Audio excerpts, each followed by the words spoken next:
పితా పుత్ర పవిత్రాత్మ నామమున ఆమెన్. సామాన్య 21వ బుధవారము. మొదటి పట్టణము. పునీత చిన్నప్ప గారు తెస్సలోనిక ప్రజలకు రాసిన 2వ లేఖ 3వ అధ్యాయము 6వ వచనము నుండి 10వ వచనము వరకు మరియు 16వ వచనము నుండి 18వ వచనము వరకు. సోదరులారా, యేసుక్రీస్తు ప్రభువు యొక్క నామమున మేము ఇట్లు ఆజ్ఞాపించుచున్నాము. సోమరి జీవితములను గడుపుచు మా ఉత్తర్వులను అనుసరింపని వారి నుండి దూరముగా ఉండుడు. మమ్ము అనుసరింపవలయునని మీకు తెలియను గదా. మేము మీతో ఉన్నప్పుడు సోమరులుగా ప్రవర్తింపలేదు గదా. మేము ఎవని వద్దను ఉచితముగా ఆహారమును పుచ్చుకొనలేదు. మేము కృషి చేసితిమి, శ్రమించితిమి. మీలో ఏ ఒక్కరికి బరువు కాకుండాటకై రేయింబవళ్ళు పనిచేసితిమి. మేము ఇట్లు చేసినది మీ నుండి సాయమును పొందు హక్కు లేక కాదు, మీకు ఆదర్శముగా ఉండుటకే. పని చేయనివాడు భోజనమునకు అనర్హుడు అని మీతో ఉన్నప్పుడు చెప్పియుంటిమి కదా.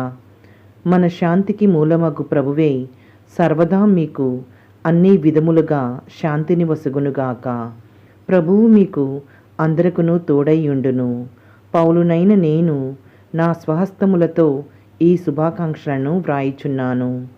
నా జాబులు అన్నిటికీ ఇదే గుర్తు. నేను ఇట్లే వ్రాయిదును. మన ప్రభువగు యేసుక్రీస్తు యొక్క కృప మీకు అందరకు తోడైయుండుగాక. ఇది ప్రభువు వాక్కు. సర్వేశ్వరునికి వందనములు. భక్తి కీర్తన.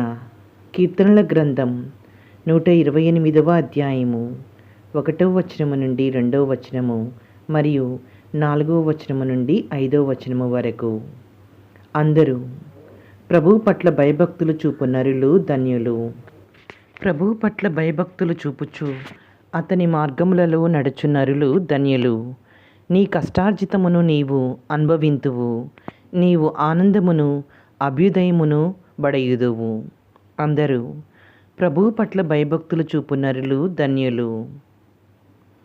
దేవుని పట్ల భయభక్తులు కల నరుడు ఇట్టి దీవెనలు బడయును. నీ జీవిత కాలమందెల్లా ప్రభువు సియోను నుండి నిన్ను దీవించునుగాక. నీవు యెరూషలేము అభ్యుదయమును కాంతువుగాక. అందరూ ప్రభువు పట్ల భయభక్తులు చూపు నరులు ధన్యులు.